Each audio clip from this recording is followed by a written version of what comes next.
They had it framed, hung it above the fireplace like a crown. Our family photo, except I wasn't in it. The snow hadn't let up since I crossed into Meadow Run. It whispered against the windshield, a quiet hush like someone shushing the world. My boots left damp prints on the old porch, and before I could knock, the door swung open. Loretta stood there with a smile too wide for someone who hadn't called me in 6 months. "There you are," she said, like I was late to something. "Come in, quick. You'll let the cold in." Inside, it smelled like rosemary and cinnamon and lemon rind, like every Christmas before it, which somehow made it worse. The tree blinked politely in the corner, decked out in glass ornaments that had survived decades. Music hummed from a speaker tucked behind a vase of artificial holly. And then I saw it. Above the fireplace, in a thick walnut frame, hung the photo. The new one. Shiny. Expensive. Full of teeth. Ellery in front, mid-laugh, her cream sweater folded just so. My father stood tall in a golf jacket he only wore for photos. My mother is red, of course, her presentation blazer. They all looked like they'd stepped out of a lifestyle blog post, how to look close-knit without actually speaking. I scanned it twice, then a third time, not even an edge of my sleeve, not a shadow, clean cut. Dinner followed like a scene from a play. Calvin carved the ham with practiced motions, and Loretta floated around refilling glasses like a well-rehearsed hostess. Ellery narrated her latest design gig in Chicago, something involving high-end scented candles and sustainably sourced serenity. I chewed through my bite slowly, waiting for someone to ask me about anything. "Still driving that little gray car?" Loretta asked between bites. I nodded. "That thing's a trooper," Calvan added, not looking up. Ellery opened her gift right after dessert. A watch, vintage, gold. "Not fancy," Loretta insisted as the price tag peeked out like a secret no one bothered to hide.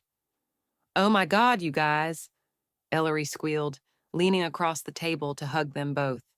I got a mug. White ceramic, gold foil letters, somebody's favorite daughter. Calvin chuckled when I held it up. "Pretty funny, huh?" I smiled, the kind of smile you use when your lungs are already tired. After dinner, I carried my bag up to the guest room.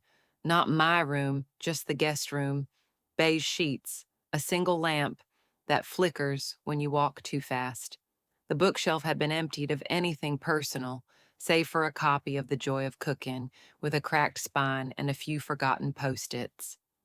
I sat on the bed, coat still on, fingers stiff. The house creaked in familiar ways, the radiator tapping like a metronome, the slow sigh of the floorboards down the hall. Ellery's voice floated up, bright and breezy, something about airport parking and influencer deals. I reached into my bag and pulled out a smaller frame wrapped in a dish towel. The photo inside was grainy, old. I was 12, caught mid-blink between Loretta and Ellery. Calvin was behind us, hand on my shoulder, all of us squeezed in under the kitchen archway. Someone, probably Grandma, had scrawled Christmas 2004 on the back in a blue pen. That photo used to live on the piano. I'd taken it the last time I left. The new one, hanging like a declaration in the living room, was smooth, intentional. There were no edges where I used to be. No clue I'd ever existed in that family shape. It wasn't just edited, it was rewritten. I remembered Grandma once saying, "If a picture is worth 1,000 words, notice who's missing before you speak." She always had a way of seeing what wasn't there. Downstairs, someone laughed. Probably Ellery, probably at something harmless, probably not even about me. That's the trick. They never made it obvious. Never screamed, never shoved, just omitted. I placed the old photo face down on the nightstand. The lamp buzzed faintly above. I wasn't angry. I was expected, like somehow I knew I'd be invisible before I ever walked through the door. Some kindnesses are loud, a hand reaching out when you're flat on the floor. I hadn't planned to visit the house that morning. I'd barely slept, lying stiff in the guest room with the radiator clicking like a metronome for regrets. But something about the framed photo, the mug, the way Ellery tossed her hair when she laughed like the whole world was her camera, something in me needed distance. I told Loretta I was stepping out for air. She didn't ask where. Oak Street sat just 2 turns off Main, past the old school with the rusting jungle gym and a post office that hadn't changed zip code font since 1976. The house looked smaller than I remembered. Older, it was a 2-story with faded siding and porch rails that bowed a little toward the ground, like they were tired from decades of holding everyone up. I knocked twice, nothing. I waited, hands in coat pockets, staring at a wind chime made from spoons. I was about to leave when I heard it, an unmistakable thump, heavy and irregular, not a dropped book, not the house settling. I tried the doorknob. It gave easily. Inside smelled like tea and dust and boiled potatoes. The floor creaked beneath my boots as I stepped in, calling out softly, "Hello?" There, in the narrow kitchen, crumpled near the lower cabinets, was a man. He was curled slightly, one knee bent under him, one palm flat against the linoleum, trying and failing to push himself up. "Sir, hold on, don't move." He blinked at me, dazed but alert. "Slipped," he muttered, his voice thin. "Stupid tea kettle." I crouched beside him, pulling my phone from my coat. "I'm calling an ambulance. Are you hurt anywhere besides your hip?" "My pride," he said.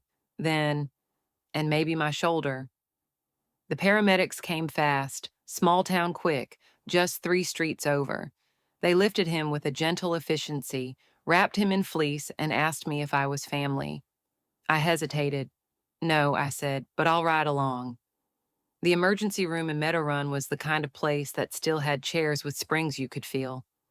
I sat by a vending machine and watched as they wheeled him behind a beige curtain. A nurse came out with a clipboard. "He's stable," she said. "Possible hairline fracture in the hip. He's lucky you found him." "I didn't find him," I said. "He was already there. I just heard." She smiled politely and moved on. An hour passed, maybe more. The machine next to me hummed. Someone down the hall coughed. Then a nurse called me over. "He doesn't have insurance," she said quietly. "At least not currently. Says he let it lapse. No emergency contact listed, but he mentioned you brought him in." I stared at her. "What does he need? Basic scans, pain meds, overnight observation, maybe. He asked if we could discharge him, but honestly, he needs to stay." I nodded. "Bill me." "Ma'am, I'm not family. I'm not even a friend. But please, just bill me." The woman gave me a look I couldn't read, half curiosity, half concern, but said nothing else. I signed the papers. Later, when I was allowed in, he looked smaller than he had in the kitchen, less like a man who lived alone and more like someone who'd been forgotten there. "You didn't have to do that," he said, not quite meeting my eye. "I know." He swallowed. "Why would you?" I pulled the plastic chair closer. The cushion let out a sigh as I sat. "Because you needed someone, and I was here." He blinked a few times, his face pinched like he might protest again. Then he let out a slow breath and nodded once. There wasn't much more to say. He fell asleep not long after, murmuring something about chamomile. When I left, the sky had gone gray. Not stormy, just soft and quiet, like everything had pressed a little deeper into winter. I drove back with the heater turned halfway up, and my hands tight around the wheel. At a red light, I thought about the house. The floors had squeaked in the same spots I remembered. The banister still had the chip near the second stair. The walls were a different color, but the bones, as he said, were still good. I didn't know him. He didn't know me, but in that moment it felt like the only honest thing happening this entire holiday. They told me there was nothing left. But records don't lie, paper doesn't forget. The town records office wasn't far, just 2 blocks past Lucy's Cafe, where the scent of blueberry muffins still seeped into the cold morning air. I'd parked outside the municipal building before, usually to drop off tax documents or vote. But that day, I sat in my car for a while, watching snow drift past the windshield in lazy loops. The building looked unimpressive. White siding stained gray at the corners, a dented mailbox tilted on a rusted post. It didn't seem like the kind of place where families unraveled, but it was. Inside, the door creaked open like it hadn't been oiled since the Eisenhower era. Fluorescent lights buzzed overhead with the same dull persistence as regret. I hesitated at the threshold, half wishing I'd brought coffee for armor. There was something about the silence in those places, official, dry, yet strangely intimate, like the walls themselves had been listening for years. A woman stood behind a low wooden desk, glasses sliding down her nose, as she typed something onto a keyboard that looked older than my first laptop. Her name tag read Gretchen Wilkes. She looked up when the door closed behind me. "Afternoon," she said, like it was any other Tuesday. "Hi, I'm looking for property records for a house, number 2 Oak Street." She gave me a small nod and wheeled her chair to a filing cabinet that groaned in protest as it opened. Her fingers moved like they knew every folder by scent. "You're not one of the Whitfields, are you?" she asked without looking up. "Number Holloway." She paused, her head tilted slightly. "Clara Holloway's girl." My chest tightened, just hearing her name out loud. "Granddaughter." Gretchen smiled a little. She was sharp, always filed early, always had her paperwork in those old accordion folders with the leather strap. Brought me banana walnut muffins once. Said she didn't trust people who filed things late. I smiled back. Or tried to. She pulled a folder and laid it gently between us. Her fingers tapped the corner like she was handing over something fragile. "This is the original title transfer, filed 10 years ago, November 2012. Signed by Clara Holloway. Full transfer of deed." I stepped closer, scanning the page. The ink had faded a little, but my name, my full legal name, stood out in the firm loops of Grandma's handwriting. In blue ink, not black. She always said black was too final. The address matched, the signature matched. And right below the witness line, typed neatly, it read, "Transferred to sole beneficiary, Marin Holloway. No joint title, no trust holding." I didn't realize I was holding my breath until my ribs began to ache. "I was told the house was sold," I murmured. Gretchen glanced up. "According to this, that's not accurate." Her voice wasn't judgmental, it was just factual, like the paper. "Is there a will on file?" I asked. If she didn't file it privately, there should be. She turned to another cabinet and resumed her rhythm, searching, sliding, stopping. After a moment, she retrieved a thin bundle clipped neatly. The top sheet had that same blue ink, and I recognized Grandma's signature before I even saw the notary seal. I read through it slowly, even though I wanted to devour it. Every word echoed her voice, direct, no fluff.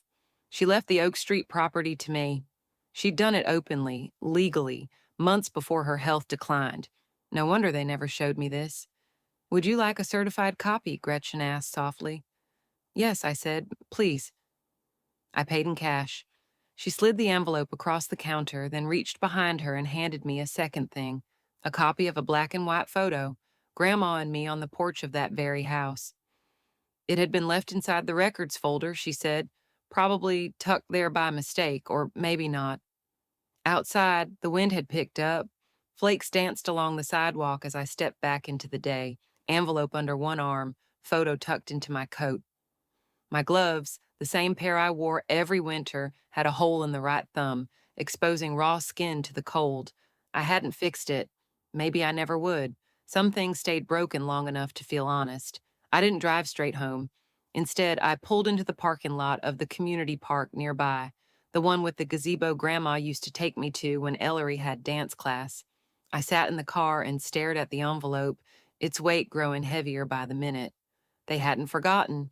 They hadn't misunderstood. They had known. They chose to tell me there was nothing left while collecting rent from a house with my name on the deed. They spoke of tight times while repainting walls that weren't theirs. They held Christmas dinner under the glow of stolen comfort and gifted Ellery watches while I sat smiling with a novelty mug. I thought about Grandma's voice, crisp, no nonsense. "Keep your papers dry and your stories straight." For years, I had questioned myself. Maybe I was too quiet. Maybe I hadn't earned it. Maybe I didn't ask loud enough. But paper doesn't forget, and truth doesn't whisper. It waits. I had no intention of yelling, but I would not stay silent either. Sometimes you don't need to raise your voice.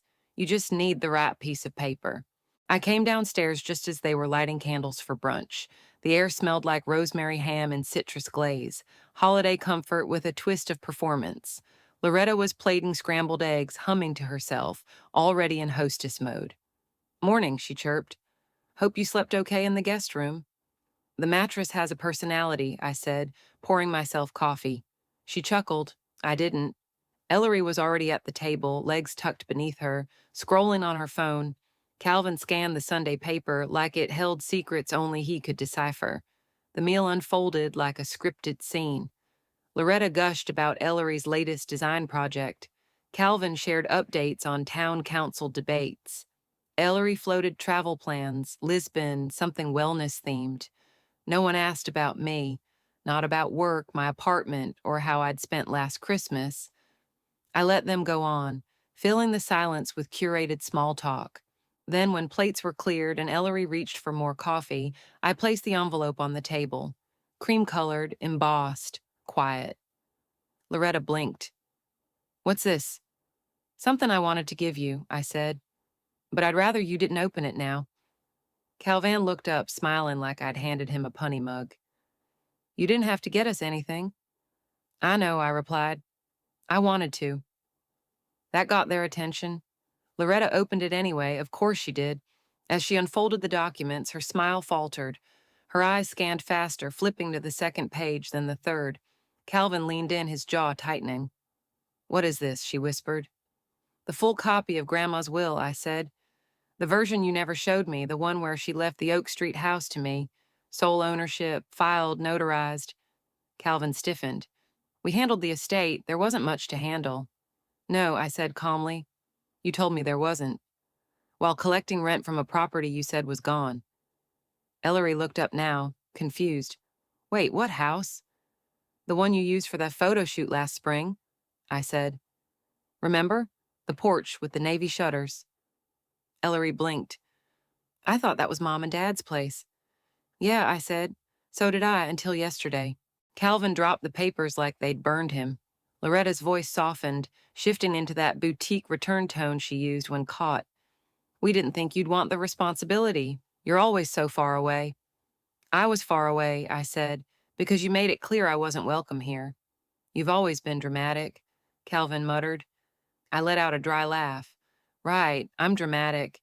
You cropped me out of a family photo and committed inheritance fraud. But let's talk about my tone." Ellery folded her arms. "You think this makes you better than us?" "No," I said, "just not beneath you anymore." The silence that followed wasn't peaceful. It was dense, the kind that hums in your ears. I took another sip of coffee and set it down. "You stole from me," I said, "and told me there was nothing to steal." Calvin stood. "If you leave now, don't bother coming back." I stood too. "I think that's the first thing we've ever agreed on." I grabbed my coat, eyes steady. No yelling, no tears, just a clean break and a fact they couldn't erase. My father stared at the document like it might catch fire. My mother said, "Sweetheart, this isn't what it looks like." I replied, "That's the problem. It looks exactly like the truth." They'd built a life on my silence. I decided to speak. January 2nd came colder than expected.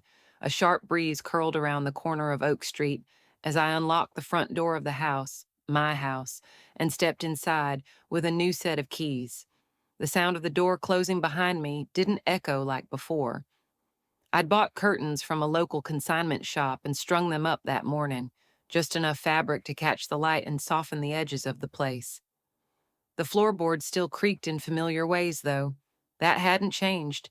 Neither had the smell of cedar dust and old baseboards. But something in the air was different. Maybe it was me. I left my coat on the banister and carried the broom across the living room. There was still dust on the windowsills and cobwebs clinging to the corners of the crown molding. I swept slowly, as if clearing memory from each groove in the floor. A laugh lived on someone else's terms leaves a strange residue. Every so often, I'd hear the faint ping of my phone buzzing in the kitchen. Another email from Loretta titled "Pending Reimbursement." No message, just a forwarded invoice and a clipped signature. Calvin hadn't called. Not once. And Ellery? She'd sent me one text last week. Congrats on the house. Don't expect a thank you card. Charmin, I didn't answer. There didn't seem to be a point. Just after lunch, I was wrestling with a bent curtain rod when I heard a knock on the front door. A soft, deliberate knock.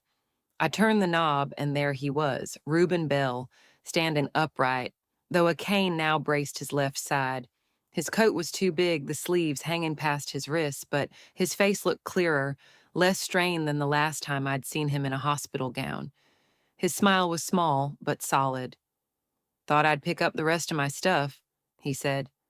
If that's all right. Of course, I said, stepping aside.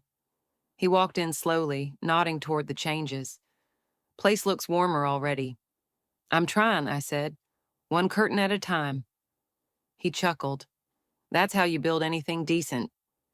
While he boxed up a few things from the back room, I returned to sweeping the hallway.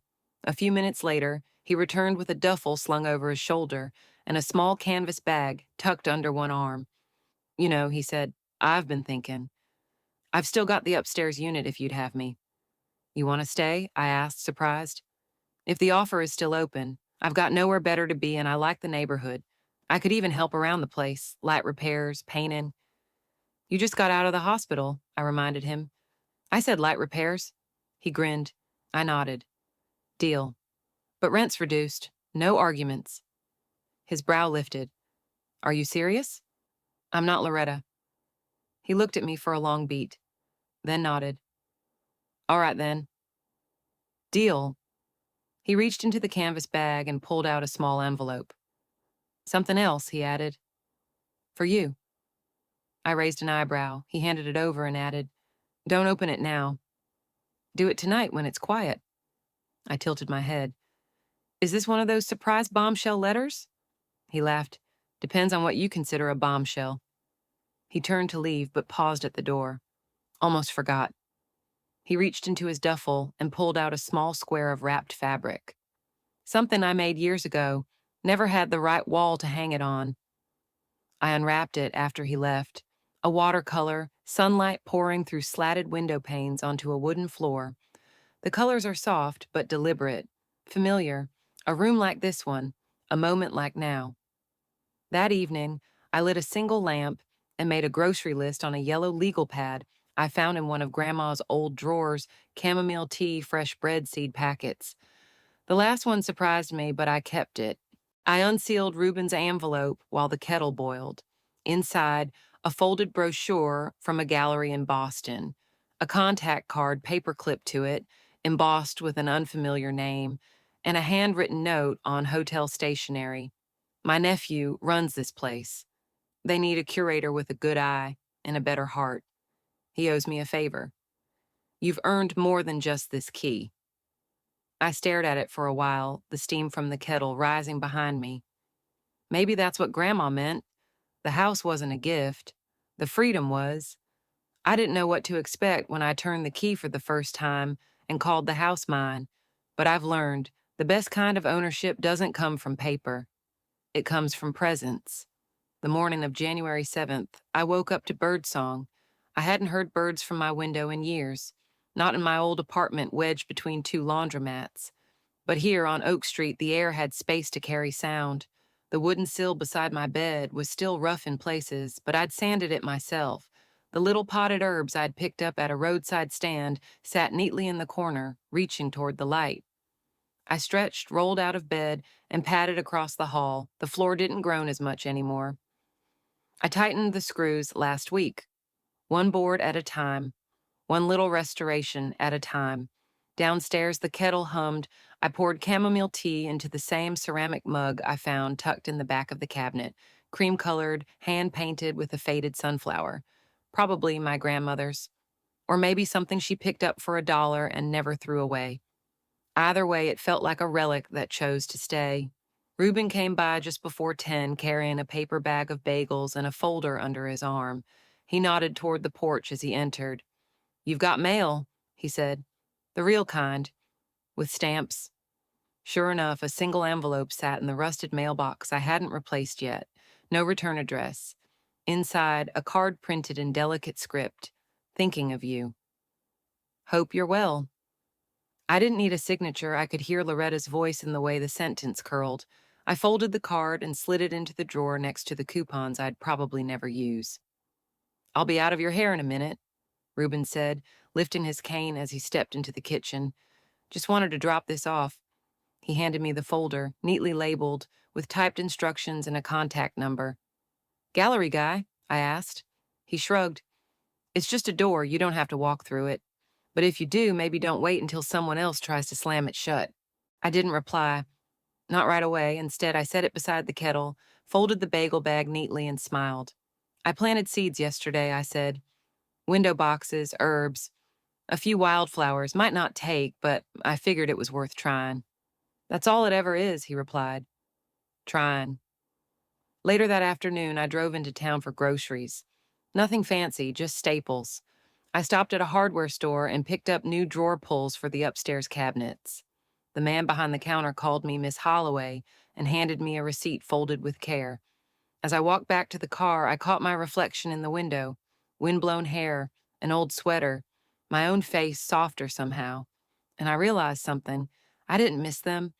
I didn't miss the silence or the careful avoidance of eye contact or the long table conversations where I was both visible and invisible at once. I didn't miss waiting for permission to speak. I didn't miss trying to earn my place. That night I stood by the kitchen window, cup of tea warm in my palms, and watched snow begin to fall. The curtains fluttered just slightly in the draft, and the watercolor Reuben had given me, sunlight through windows, glowed faintly in the lampblack behind me. I thought of Grandma, of her quiet strength, of her habit of folding receipts like origami and leaving them tucked in old books. I found one in the living room bookshelf last week, marked 2 bags of cement, 1 garden trowel, 4 bulbs. She'd been planting something always. Maybe she never finished, or maybe she planted just enough to give me a place to begin. I didn't need a dramatic goodbye. I didn't need a perfect apology. I needed space to grow. I still hear from them sometimes. An email from Calvin about tax implications. A group message Ellery forwarded about a family friend's wedding. I don't reply. Not because I'm angry, because there's nothing left to explain. What I have now didn't come from forgiveness or revenge. It came from stopping, stepping out, turning toward the light and choosing to stay. And when people ask me why I stayed in this house, even after everything, I tell them this. Maybe that's what Grandma meant. The house wasn't a gift. The freedom was. Sometimes what we reclaim isn't just a house, it's the quiet courage to start again. I didn't shout, didn't beg, didn't burn bridges. I simply stood still long enough for the truth to settle.